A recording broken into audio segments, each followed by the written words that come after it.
Good morning, everybody, and I appreciate this opportunity. My role with the governor's pandemic response team is specific to testing and trying to accomplish testing as much as we possibly can all over the state in all sorts of different ways, which could be testing carried out by the state, or it could be testing where I am just working to try to find matches for organizations that want to test and trying to match them with testing that's a good match for the testing effort that they want to carry out. This is an ongoing and evolving effort. We're entering a new phase in the pandemic where, in addition to the rollout of the vaccine, which has begun, there's also going to be a rollout of more testing options becoming available to all of us to consider and to use. And many of these testing options are going to be more in the rapid result frame, where you can achieve a test result in 15 to 30 minutes after the test is performed, as opposed to most often during the pandemic, testing has been something that you've swabbed and sent off to a lab and waited for a result. The key that we see when we talk to individuals about testing is you need to think very carefully about why you want to test. What are your goals associated with testing? That affects very much the testing format that you want to use. And thanks to whoever just popped up the screen for me. Thank you for that. What we've learned is that the most important thing to do for an organization is, first of all, to determine the testing strategy. For example, do you want to do surveillance testing? If you want to do surveillance testing, that's one path that you follow. And there's testing that's good for that type of path. Do you want to do symptomatic testing? That's a different path to follow. Do you want to test to get employees out of quarantine and back to work? That's another path that could be potentially followed. So just looking for testing and seeing what's available is not as helpful as trying to figure out first why you want to test. And based upon why you want to test, then you can start looking at tests that match the strategy that you want to carry out. My role quite often is to help organizations figure out why they're thinking about testing and how they would want to use testing. And then I can go and potentially find or continue to look for tests that match the strategy associated, the best associated with that. The other part that I wanted to make sure I got across to everyone was the test itself, quite honestly, is the easiest part of the effort and the strategy. It's the process around the testing that has really bogged folks down. The process of setting up for testing, the process of getting a person in a position to have the test done, the paperwork, the registration, things like this. And then after the test is performed, reporting the result of the test to the government has been a big problem associated with trying to get testing done at a more local level. So the process around the performance of the test is as important, if not more important, than selecting the test and having it available to use. Then the next step in the process is to be aware of the changes in conditions that require a change in strategy. So prior to vaccine, testing strategy looked one particular way. As vaccine becomes prevalent in the community, it will change their thoughts and considerations around the testing strategy. So, and then for those of you who, maybe in the age group, you may remember from your education and learning the phrase plan, do, check, act. This is just exactly plan, do, check, act. You make a plan, you carry out the plan, you assess the plan, and then based upon your assessment, you make a new plan, and then you go forward from there. So testing is going to be an evolving process more than anything else. I don't know if I had a next slide or not. I can't remember. Yeah, so here's one particular strategy. If you're looking at a symptomatic testing strategy, then quite often in a symptomatic testing strategy, someone coming to you and telling you that they don't feel good, something like that, you could consider a rapid result test associated with that strategy, a fast test that would give an immediate result. And then you'd want to build a process that's workplace safe around that process. And the idea there is the symptomatic testing strategy something that takes place right within your workplace? Or is the symptomatic testing strategy something that you send folks off to access and basically say to them some version of, well, don't come back to work until we figure out what your status is and things like this. So you're constantly assessing if this strategy is working, but this is one potential strategy. And then I had a third slide. So, and then this is the biggest conversation I've had more recently with employers, is how can I safely test employees out of quarantine and get them back to work? Again, this could potentially be a rapid result test. And in some cases, still not a comfort with the test alone, perhaps based upon some test outcomes, still having a PCR, the gold standard test for confirmation associated with that. Again, that's a process build that takes time to think it completely through, because as I said before, the test itself is a fairly simple step in the process. And then to take a look at what you built and how it's working and make adjustments if it's not working well enough for you. So those are the basics of just what I wanted to quickly share with everyone. They may generate some questions and comments. For the folks from Manufacturing Works, where would you like to go from here? Yes, so thank you, Phil. So I think, we did have a few questions that kind of sparked this whole webinar even coming into play. And so I think maybe if we just start there and then have the folks from UH address that. And then I think, John, did you want to cover the legal aspects now, or do you think it might be better to do it a little later in the call? Yeah, I'll leave that to you. Yeah, no, I'd say go ahead and cover the legal stuff that you wanted to, because I think it's important, and that might also spark some more conversation as well. Yeah, and it might dovetail nicely off of what we just talked about. Great. A couple of the questions that prompted Manufacturing Works to ask me to jump on the Zoom here are the following questions. What if an employee feels poorly? What if the employee is waiting for test results? What if the test results come back positive? And what do we do with employees that were in close contact or may have been exposed to a positive person while at the workplace? And we get, it's the same question. What do I do now that HR and managers call up? Let's take the first question. What if the employee feels poorly? What do we do? Do we just kind of monitor and keep them at work? And if you start to feel, no, you send them home. If the employee is not feeling well, it has any of the symptoms, a cough, a fever, send them home. You don't want them in the workplace. I'll give you one now that you should interact with the employee. And sometimes the employee has a good explanation like, oh, I have a dry cough because I get this every single year.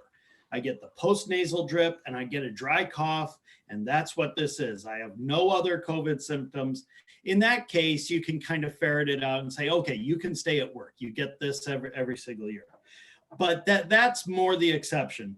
If I were advising you as my client, I would say, people who have, running a temperature, have other flu-like symptoms, they're not feeling well with the spike in the pandemic, I would err on the caution, on the side of sending them home. You don't want those people in the workplace. What if the employee? Jonathan? Yes. Sorry, this is Jon Good from UH. Do you want me to chime in on some of those add some medical color to them? Sure. As you go through? Okay. So, because I had these same list of questions, and so maybe we can tag team them. But I think also it's important for people to recognize that our flu season is low this year. So if someone has symptoms, people don't have as many colds and flus this year. So you won't get this question, or people aren't even getting as sick as they normally are. So what I mean by that is they have a higher sense of vigilance. So if someone is sick, I wouldn't attribute it to a cold and say, well, this seems like cold symptoms. I mean, you don't have the fever. We don't want people who are, what sometimes we see and sometimes becomes a challenge is when people who aren't medical they really want to help. And so they try to put themselves in this position of, okay, is it a cold? Is it COVID? Is it a flu? Just have the person go seek medical attention. They go to an urgent care. They can go to the doctor to just get some type of medical clearance. I think that's prudent to try. But certainly some things like that, like if an employee says, these are my normal allergies, this is what my doctor says, that's fine. But I think, to understand that the colds and flus are less this year. So even when someone doesn't have any symptoms, we even have a higher index of suspicion.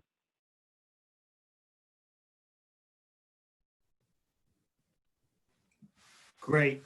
And Joan, you cut out there right at the end. Oh, that even if, because our colds and flus are less this year, that if anybody has any symptoms, to have a higher index of suspicion, to really just, I would encourage you, I think people are really trying to be good citizens and be good partners with people, but I would encourage you to just say, go to the urgent care, go check it out with your doctor. So the next question is, what if the employee is waiting for test results?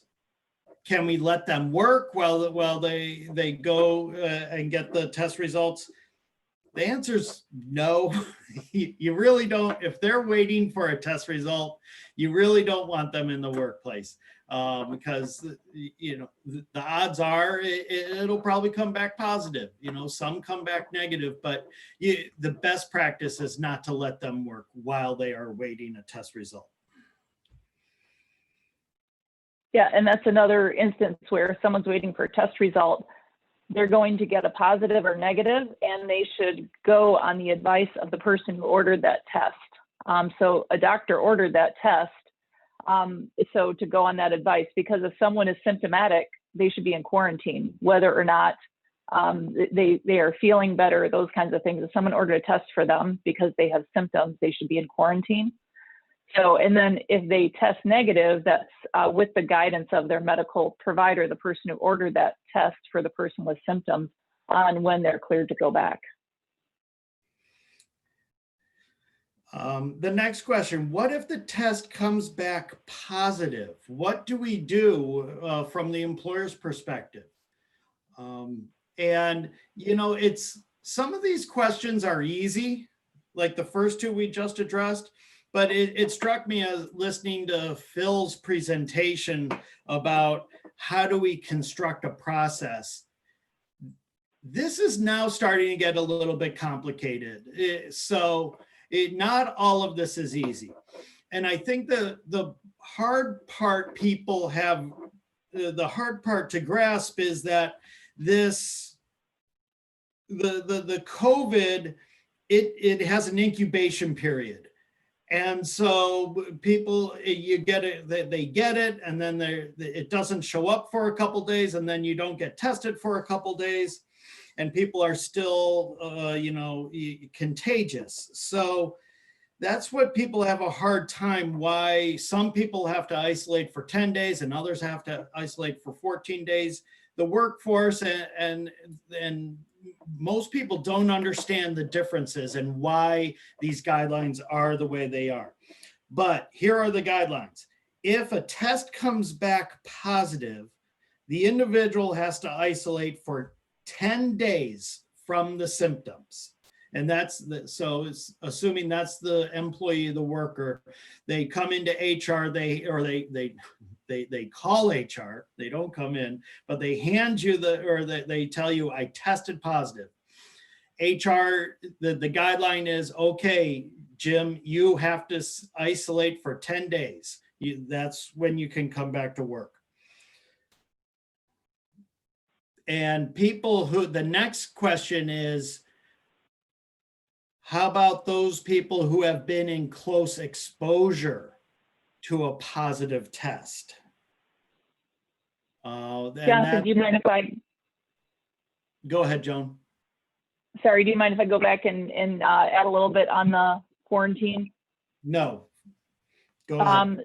So yes, and so you're right on the days and the isolation. So if someone tests positive, they're considered to have COVID, and so they have to follow the CDC guidance on COVID, which, as you said, is 10 days. 24 hours fever-free without anything like Motrin, Tylenol to lower that fever. And also your symptoms have to be improving.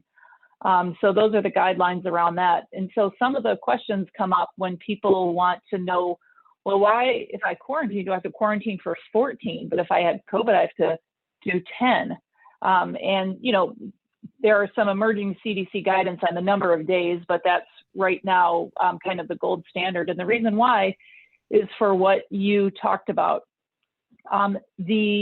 When you are exposed, it takes some time to develop symptoms. And so when you have tested positive, you have COVID, we know that you're shedding, we know that it's likely that you have symptoms if you're getting tested, those types of things. But when you're just exposed, it also allows for that amount of time for the symptoms to develop. And that's why quarantine is longer than isolation, because that's a common point of confusion. And people think, well, maybe they don't know what they're doing if they're making us, you know, quarantine for longer than actually being sick. But quarantine period allows for those symptoms to develop. That's and by the time you're testing positive, you're already shedding, you already have COVID. And that's why that one is shorter than the quarantine is. But to follow those CDC guidance. And also, many organizations are in contact with these types of questions with their health department too. So I would really emphasize a relationship, if possible, with your local departments of health to help give you some of this information too and give this guidance. Many departments of health, some of them have been much busier than others, but many of the local health departments have been rolling up their sleeves, taking these calls from employers and saying, yes, we know this person. Yes, these are the contacts. Yes, this is what other people in the community are doing around this. Thanks. And we had a question, is it 10 days from the date of the test? Is it, it's actually 10 days from when the individual started experience symptoms. So by the time they get the test, a day or two later, they might already be a day or two into their isolation by the time they get their test results. So HR needs to ask the question, okay, when did you get the test results? And then ask the follow-up question, when did you start feeling symptomatic? And you can start counting 10 days from when the individual first started feeling symptomatic. So I envision, you know, you sitting on the telephone asking them, and you're calculating the 10 days and you say, oh, you actually can come back to work in a couple days because of this time period has run 10 days from when you felt symptomatic. And if you never felt symptomatic, but somehow were tested, that's when your 10 days start.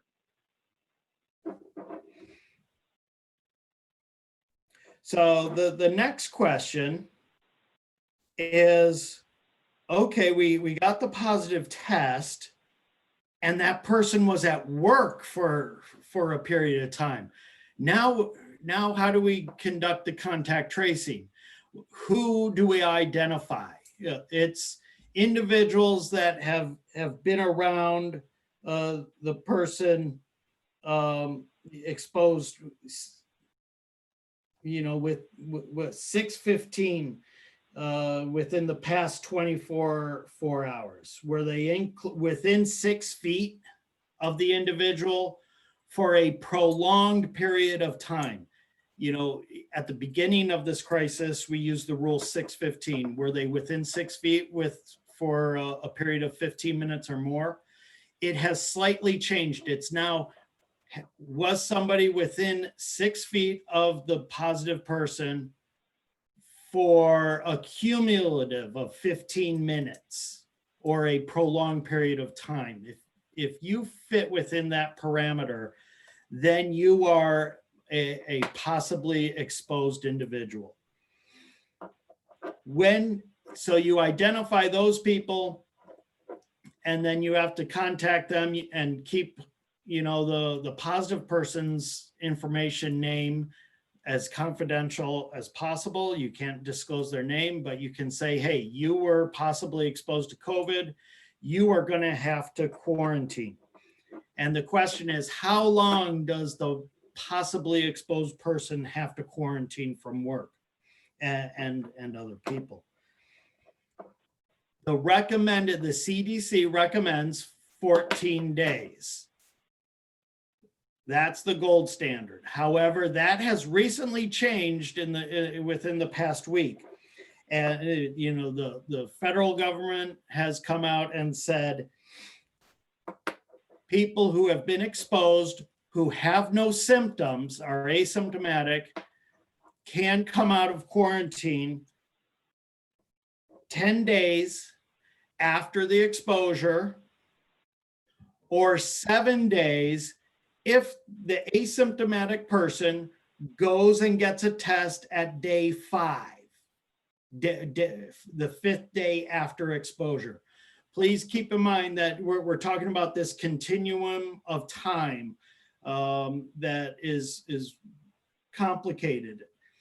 So again, the standard is an asymptomatic but exposed person can return to work 10 days after exposure, or 7 days after exposure if they go get a test on day 5. That's another guideline. But if you go on the CDC's website, they still say 14 days is the recommendation, is the best practice. And in fact, when this new 10-7-5 rule came out, and I don't mean to confuse things, but they say, and Ohio has come out and endorsed the 10-7-5 rule, but they say that's subject to your local health department too. And FYI, most health departments are still recommending the 14 days. So the bottom line for HR is if you have an exposed person who's asymptomatic and they're saying, when can I come back to work? I need to work. I want to work. What are the guidelines that you use? One, you got to contact your local health department and find out what they are recommending. And this goes to Joan's point. Have a good relationship with your health department because they're ultimately going to control what you can and can't do. If they give you the green light to follow the 10-7-5 rule, great. If they don't, then you got to follow the gold standard, which is 14 days. But just keep in mind that there is this 10-7-5 possibility. Joan? Sure. So I think to realize that the reason why they also defer to the local health departments is because they the probability of spreading at day 7 is different when your community rates are extremely high than if your rates are really low. And so if you've got a lot of COVID in your community, your rates are high, you're, very high rates of spread in the community, then even at 7 days, you still have a significant amount of spread. But when your community rates are really low and your local rates are really low, that rate goes down. And so that's why, although it's confusing, they're trying everything they can to say, let's help people get back to life, let's help people get back to work, but yet realize there are very different rates of spread in local communities. I have a question. Yes. Yeah. Sure. So, Jonathan, you did not mention the differences between on this point of close contact tracing. You did not mention the difference between an essential business and a non-essential business. Could you address what the guideline is for an essential business? Because it's our understanding from reading the materials from CDC that if they're not non-symptomatic, although they were a CDC close contact, they can return to work. Thank you. You're right, Steve. That's the one exception. If you are critical infrastructure and asymptomatic, you can continue to work, but need to follow the enhanced CDC protective guidelines, meaning if that asymptomatic close contact person comes back to work, they have to wear their, everybody has to wear their masks, but those people have to follow some enhanced protocols to be able to work. But you're right. Critical infrastructure asymptomatic employees can return to work. Non-critical infrastructure employees have to quarantine for either 14 days or if the health department permits you to follow the 10-7-5 rule. But Steve is correct. So you as an employer have to, you know by now whether or not you are a critical infrastructure employer. So the rules are different for critical infrastructure, but many non-critical infrastructure employers are back online at this time. And so their rules are a little bit different. Yeah, John, it looks like there's a question that came in via email. Are employees obligated to tell an employer if they have put themselves in a position outside of the workplace that may compromise the safety of their employer and coworkers, specifically traveling out of state and participating in larger group activities? And if so, how should this be handled?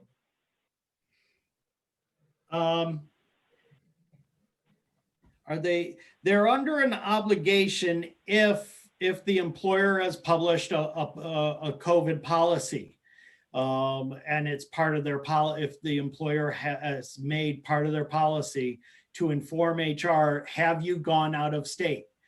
Or, so if I think the obligation arises if the employer has made it part of their handbook or part of their temporary COVID policy. I'm thinking, in my clients, they do track and monitor managers, salesmen going out of state. And so most of my clients do know when their salesmen or their executives are going out of state. Now their frontline employees, if they go across the line to Pennsylvania or Indiana or Kentucky for a family gathering, sometimes word of mouth gets around. But do employees have an affirmative duty absent the employer's policy to come forward and say, I crossed the West Virginia state line and I'm self-disclosing? They should, but I don't think an employer can say you have the legal obligation to tell me you did that. Okay. But if it's in their policy, they do. Great, thank you. There's another question here in the chat room. It says, how do you recommend handling employees who had some contact with a positive person, but not enough to fall within CDC guidelines and they prefer to not come into work? Then that person gets to take I would handle, okay, you get an unpaid day off. They don't get to be paid, and they don't get to be paid under, any emergency paid sick leave, unless they are seeking a test. But if they just say, oh, I was around somebody at the bar this weekend and I'm not coming into work, well, that's their decision, and it's subject to the employer's attendance policy. But if they say I was around positive people at the bar this weekend, not that they should be doing that, but the employees do crazy things, and I was exposed and I'm going to get a test, then I think the employer has to, then they qualify for the emergency paid sick leave seeking a test. But if they're just taking them out of work, then the employer doesn't have to pay them. And, if you're a critical infrastructure and you really need these people in, the employer can say, no, you need to come in if you're asymptomatic. So. But yeah, and the person asking the question also said, to clarify, the positive person was another person at work. Oh, they were not just on the weekend, a positive person at work. Right. And they're saying, well, I wasn't around him I wasn't within 6 feet for more than 15 minutes. How do you handle that? And they're asymptomatic. Well, then I think, Joan, tell me what you recommend, but I would say if they didn't fall within the 6 feet or 15 minutes and they're asymptomatic, they should be in work. I mean, I think that the way we treat whether they should work or not is probably the legal part of it, but we don't quarantine people who fall outside of the guidance. We go to the guidance.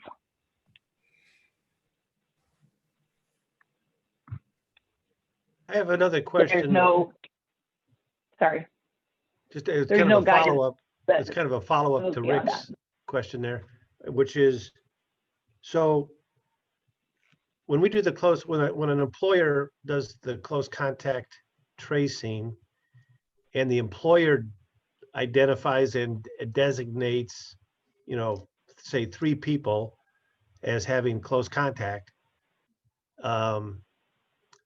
it's the employer's designation that matters, not somebody else's opinion. Number one, right? And then the second question is, we identify and make that determination based on an interview. The employer interviews the COVID positive, and through learning where they were, who they were with in the 24 hours prior. So the company's designation is based on an interview with the COVID positive person.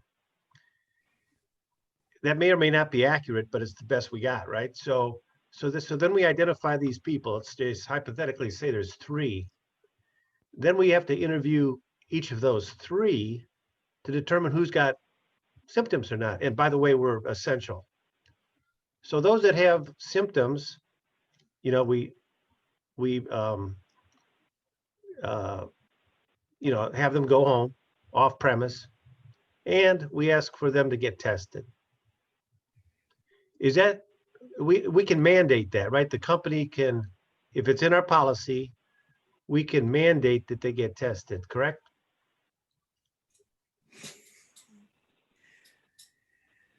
I think one of the questions would be, and I don't know that there's other people that have more expertise on that, is are the tests available for those people without symptoms?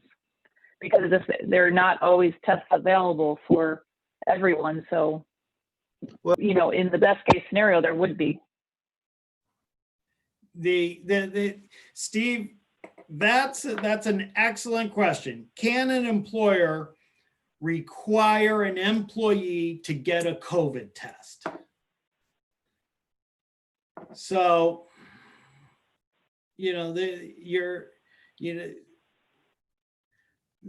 I'm hesitating because I don't think there's a clear answer. The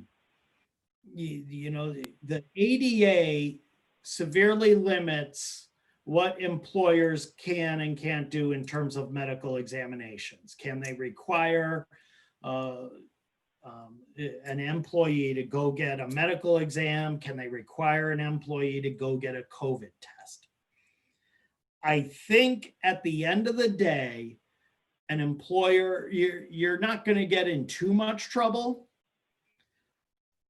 by requiring employees to go get a COVID test, but be careful. I would run this by your employment counsel on a case-by-case basis, because it could be different. Why are you requiring this guy to go get a COVID test?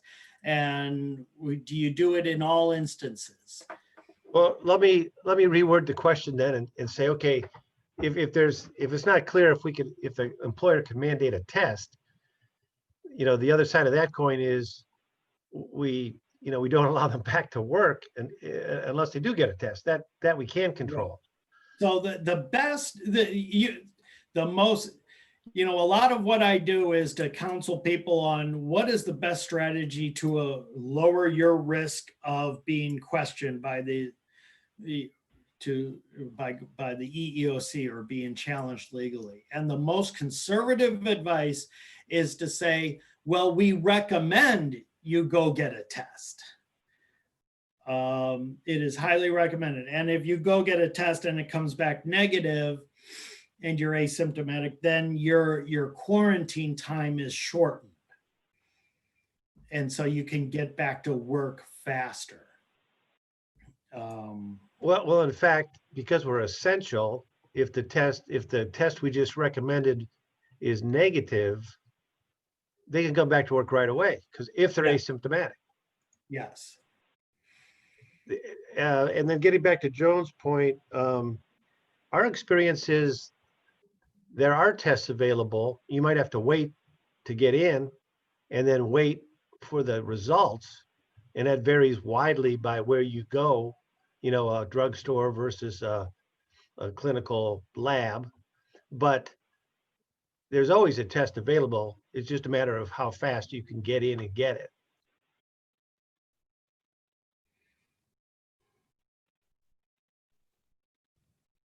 That's been my experience. Gotcha. Yeah, you can, there are tests available and people know where the fastest place to get a test. Right now, I think it's Brecksville. So I have a bunch of people driving out to Brecksville. But Joan, any ideas? Yeah, and I think that it may be true in the area. I think it also varies a little bit by the surge, the turnaround times, those types of things. But I do think that, again, any possibility of reaching out to your local health department, these are exactly the things that'll help navigate you through. Some of them are busier than others, so I know not all of them can facilitate everything, but I hear from a lot of local businesses, schools, organizations about the importance of that great relationship and how helpful many of these have been to the local businesses. And I see a comment in here from Lauren about, do they need a test or just medical clearance? Then this brings up a great point. The answer is medical clearance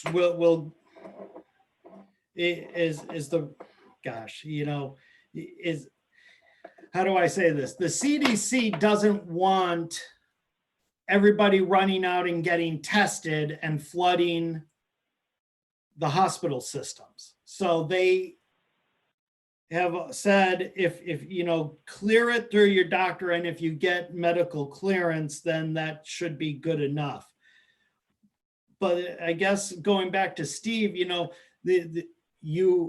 want to test so that people in non-critical infrastructure can get back to work with it under that 10-7-5 rule. What the driving force is, people don't want to be quarantined for 14 days if they've been exposed. And so I think if they just get medical clearance, I think the medical clearance is going to say, well, you can go back to work after 14 days. And that's what I would assume the medical clearance would be.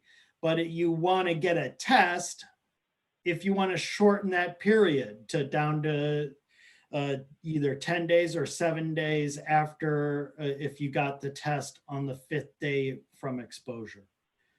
Lauren, sorry, but the answer to your question is yes to both. And John, there's another question there. It says, if the company requires a test, is the company required to pay for the test? But yeah, probably. That's a great question. And if, I would think, I'm shooting from the hip, but my gut reaction is, if the company is going to require you to go get the test, the company then is going to bear the burden. Now, MMO is paying for all the tests right now. They're paying for the tests and they're paying for all the medical visits. But that might end after the first of the year. And then there's another question. Oh, go ahead, I'm sorry. one more thing to think about that is the tests for patients who don't have symptoms or people who don't have symptoms. You know, there's a lot of desire from the business community, from schools, organizations to test for people without symptoms. And to be clear that those are usually not covered by insurance, and those are usually covered by, and Jonathan, you probably know more than I would, but from my understanding, by the employer themselves.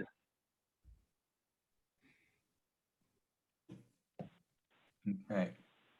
There's another question here. It says, if you are under 50 employees, what is the best practice or policy recommendation to compensate employees who tested positive and or who are in quarantine due to exposure?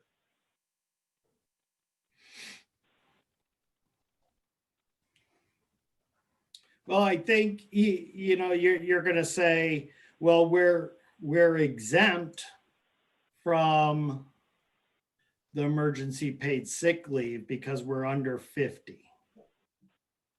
But I'm going to ask the question, even though you're under 50, you can voluntarily adopt the emergency paid sick leave laws. You can voluntarily comply with it. So that's one option. Even though I'm technically exempt from having to comply with giving employees an 80-hour bank of paid sick leave, I think you can voluntarily waive that and say, okay, we're going to give you extra paid time off. And, you know, a benefit to doing that is that you could claim that as 100% tax credit off your employment taxes. So you can claw back all that time. So I'm saying the small employers under 50, why don't you consider extending, you know, complying with the EPSL, even though you are technically exempt? So that's one. And that's the best, because you can get that money right back from your employment taxes. You know, what are some other creative ideas on, I mean, the EEOC wants employers to have flexible PTO. So if, you know, you give them modified emergency paid sick leave. If you're under 50 and you don't want to give them 80 hours, give them 60 or 40, give them something. And that would comply with the EEOC. I'm not saying you have to, but the question was, what are some creative ways to address that? I got The other another. thing I have one thing on the side from someone who takes care of patients is to think about the balance of having support for people to call in sick when they have symptoms. A lot of people are worried about how to pay their light bill, how to pay their heat bill. And so to have, you know, sick leave, even if you're not required, may help you, because if those people come in, one, we worry about their health, but also they may expose everyone in your small workplace and everybody may be home. So thinking of things that you can support them in calling in when they do have symptoms. Thank you. One more legal question for Jonathan. So we got the health departments, you know, departments of health, state and local, county. We got the CDC guidelines and all that. But where does OSHA weigh in on this? You know, there's that catch-all sentence of, you know, the duty, the legal responsibility to, quote unquote, you know, keep employees safe, unquote. And yet it doesn't seem like the OSHA is doing much to publish their guidelines, their requirements regarding COVID. And they don't, even though they claim that you can get audits from BWC, the OSHA onsite program, when you call OSHA onsite to schedule that audit, they won't come. Or the BWC won't come. Right. They say that they don't do the audits for the OSHA. that OSHA says that they do. Right. Well, you know, the OSHA, OSHA says, COVID is a recordable illness. So if it's contracted in the workplace. So there's, you want to determine whether COVID was contracted in the workplace. And that's, most employers, really scrutinize that, because most people are getting COVID out from family gatherings or going to the bar, or, and they contract it outside of the workplace. So a lot of employers are scrutinized, where did the person contract, because they don't want a recordable. OSHA has published guidelines, opinion letters. They've published things like here's suggestions on proactive steps an employer can take. Ergonomically, they can, erect the plastic screens. They can make those engineering adjustments. They've come out and reaffirmed, make sure the employees have the proper PPE. So, I think the question is, why isn't there more enforcement? And why aren't employers being not rated, but inspected more? And I think that's a funding issue. I don't think the BWC or OSHA has funded or has the economic resources or made it a policy priority to have a squad of inspectors going out. But that's not to say that the BWC and OSHA aren't doing anything. They are publishing guidelines, suggestions, recommendations. And the greatest resource that I found during this pandemic has been going on all the websites, the CDC, the Johns Hopkins, OSHA, EEOC.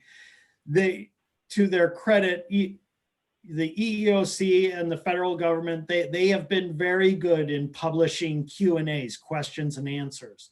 And the CDC, they do have nice flow charts. So the information is out there. That's my response.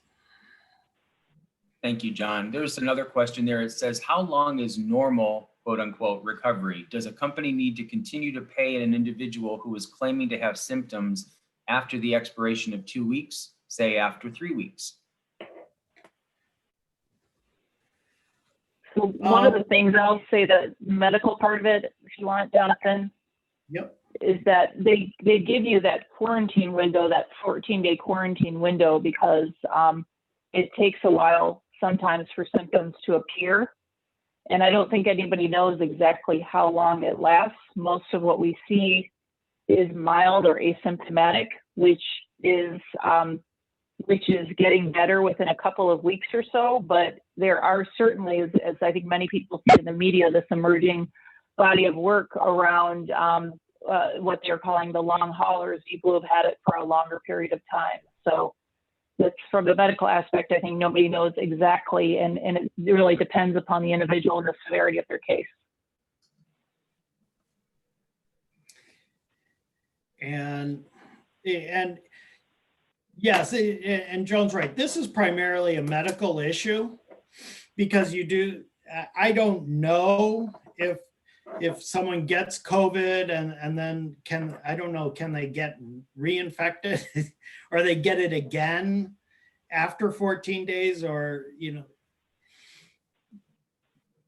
but from a legal and HR perspective, the question is, do we have to keep paying this person?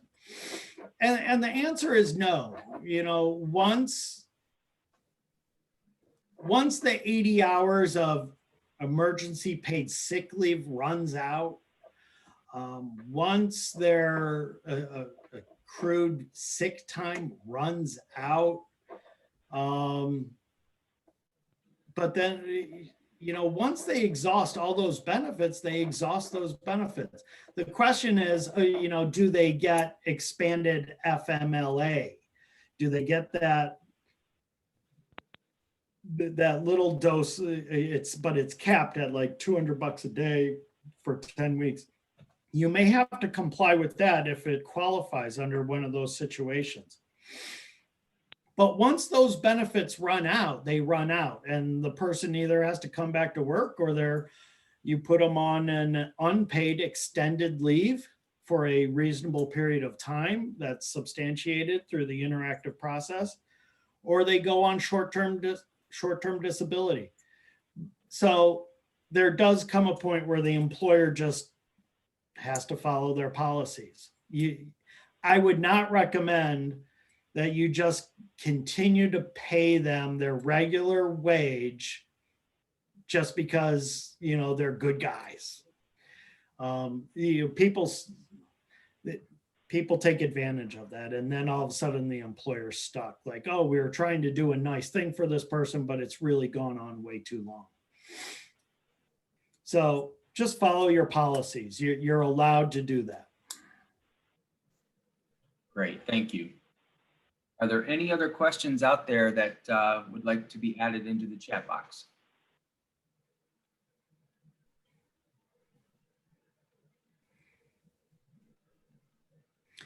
I have one follow-up to Steve Craig's comment about OSHA. What is OSHA doing? Employers, OSHA is, employers think OSHA is the big bad guy, and they're really burdensome to comply with everything. In this situation, employers can kind of flip that to their advantage. If you are following all of OSHA's guidelines, you can use that as a proactive tool to not confront, but to offset employees saying, I'm scared to come into work. If you're following all of OSHA's, you can say, hey, we are following all of OSHA's guidelines. We are fully compliant with all the recommendations. We are providing employees with all the proper PPE, and we're taking all the ergonomic recommendations. So you should not be afraid to come into work because we're fully compliant. You take that arrow away from the employees who are just trying to avoid to come into work. So you can actually use OSHA's regulations and their guidelines to your benefit to offset or deflect or to counter the aggressive employees who are accusing you, the employer, of not doing enough. You just counter that with, we are fully compliant with the CDC, OSHA, and everything, so you should be in work. Got it. There is another question here. It says, if working remotely now, can an employer mandate employees get the vaccine before returning to in-person work once it's been made readily available? I'm sorry, but we are out of time to answer that question. No, I'm kidding. That is the hot topic that just came out a couple days ago, and the EEOC has said employers can require, but it's very complicated. So the gold standard is to highly recommend employees get vaccinated. If the employer is going to require vaccination, that is a complicated thought process. And we've now come full circle to how Phil started this. Developing a testing procedure is it's complicated. Now, if you are going to require vaccination, that is a complicated process, both legally and logistically. And so the EEOC, but I'll tell you, the EEOC, they have put out a recent guidance saying that, how to, what are the legal requirements regarding vaccination in the workforce. So there's a technical guidance paper out there, and I'll just summarize it for you. Again, requiring vaccination involves the ADA and what employers can and can't do. and there's a whole legal loophole if you are going to require vaccination. That's why at the end of the day, it is the best practice is to highly recommend it. That way you sidestep all those legal hurdles, obstacles, the flow charts, if you just highly recommend it and make it semi-voluntary. Great, thank you. And then one last question, but Herb, I need you to clarify a little bit for me. It says, when does FMLA, and I'm assuming it's, when does it kick in? But I just want to make sure that the question is addressed properly. Yeah, when does the FMLA, if COVID is a serious medical condition, you know, if they test positive, if they require treatment, or if they're symptomatic and for 3 or more days and they seek treatment, or if they're disabled, you know, 3 or more days and they seek treatment, then COVID is a serious medical condition. And then there's the whole 5 or 6 reasons that an individual qualifies for expanded FMLA leave. I don't know if you want me to go into those, but everybody should know those 5 or 6 reasons by now. Yeah, he did say that was correct. So I think with that, just to be respectful of everyone's time, it is now 8:59. So I'm going to go ahead and say thank you, everyone, for joining us on the call today. And thanks again to Phil, to Joan, Andrew, Gary, and John for their excellent presentations and their willingness to share their knowledge with us. We encourage all of you to share with us your thoughts on the topics that you'd like covered in future calls, and we'll do our best to address them for you. Please stay tuned to your email as we announce our next call. And if there's other manufacturers in your network you think would benefit from this information, please feel free to share it with them or let us know and we'd be happy to reach out. As I mentioned earlier, this call has been recorded and an archived version will be available on our YouTube channel. Thanks again, be safe, stay healthy, and we wish you and your families a very happy holiday season. Goodbye, everyone. Thank you.